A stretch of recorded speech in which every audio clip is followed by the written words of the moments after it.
আমি 33 বছর বয়সের একজন যুবক মানুষ। 18 বছর থেকে যদি ভোট দিতে পারতাম, আমি 3 বার ভোট দিতে পারতাম। কিন্তু আমার দুঃখ জীবনে যে ভোট কিভাবে দেয় আমি জানি না।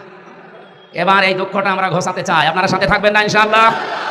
শুধু আমি এখানে, আমার মনে হয় এখানে বহু মানুষ যাদের আমার মতো বয়স, আমরা জানি না যে ভোট কেমন করে দিতে হয়। আমরা কুষ্টিয়ার দায়িত্ব এমনিতে নিতে চাইনি। আপনারা অনেকে এখন ফতোয়াবাজি করছে। এখন কি আমার মোবাইলে প্রতিদিন কল আসে যে আপনি লাইন মতো না থেকে বেলাইনে আসলেন কেন?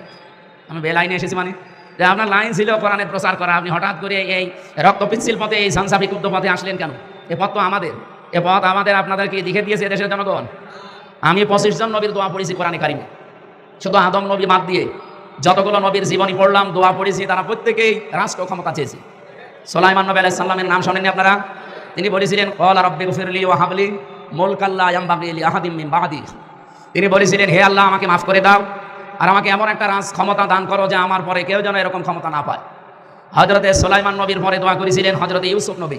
তিনিও রাষ্ট্র ক্ষমতা চেয়েছিলেন, খাদ্য মন্ত্রণালয়ের দায়িত্ব। ক্বালা জাআলনি আলা খাযাইনিল আরদি ইন্নী হাফিজুন আলীম। আমাদের নবী যাকে আমরা আদর্শ মনে করি, মনে প্রাণে বিশ্বাস করি, তিনিও দোয়া করেছিলেন ওয়াজআলনি মিন লাদুনকা সুলতানান নাসীরা। আমাকে রাজ ক্ষমতা দাও যার ভেতরে তোমার সাহায্য থাকে।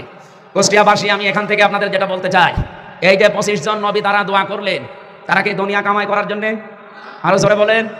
তারা কি দুনিয়াতে ভোগ বিলাস করার জন্যে, টাকা পয়সা মালিক হওয়ার জন্যে, বিয়ে শাদী করার জন্যে?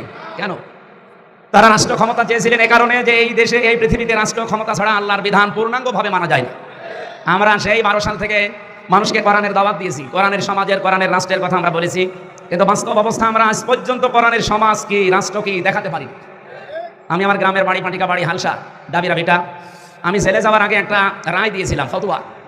সেটা হচ্ছে জেনার একটা বিচার এসেছিল, আমার বলছে আপনি ফতোয়া দিন। আমি দিলাম যে যারা বিবাহিতা, এদের যদি সাক্ষ্য প্রমাণে ধরা পড়ে তাহলে মাটির ভেতরে বুক পর্যন্ত গেড়ে ইট পাথর দিয়ে হত্যা করা লাগবে। এটা কোরআনে আছে না? আমি বানিয়ে বলেছিলাম। এ কথা বলার পরে আমি যেহেতু জেলে চলে গেছি, 3 বছর পরে বের হয়ে শুনলাম গ্রামের লোক 2 ভাগ। কেন এরকম হয়েছে? এক ভাগ বলছে আপনি শুধু ফতোয়া দিতে পারেন, কার্যকর করতে পারেন না। এই জন্য এবার মাথায় গামছা বেঁধে লিখেছি যে কার্যকর করবো ইনশাআল্লাহ। বাংলাদেশে 300 এমপির 151 জন যদি আমরা কোরআন বুকে নিয়ে আবার যেতে পারি, আল্লাহর কসম, সেগুলো এতদিন আপনাদের সামনে বলেছি, ওইগুলো আমরা সংসদে কার্যকর করব। আপনারা পেছনে থাকবেন না ইনশাআল্লাহ? আলহামদুলিল্লাহ, আপনাদের স্বতঃস্ফূর্ত আহ্বানে আগামীতে যদি ইসলাম, বাংলাদেশ জামাত ইসলামের মাধ্যমে ক্ষমতায় যেতে পারি, আমি কথা দিতে পারি বাংলাদেশ জামাত ইসলামী যে 16টা বিষয় আমরা লিখে দিয়েছি আমাদের লিফলেটে কুষ্টিয়ার জন্য, ইনশাআল্লাহ 16টা বিষয়ের পঙ্খানুপুঙ্খানু হক আদায় করে আমরা আদায় করবো ইনশাআল্লাহ। কিন্তু আপনারা ও পর্যন্ত পৌঁছিয়ে না দিলে আমার শুধু ওই দোয়া করা আর জিকির করা পর্যন্ত শেষ।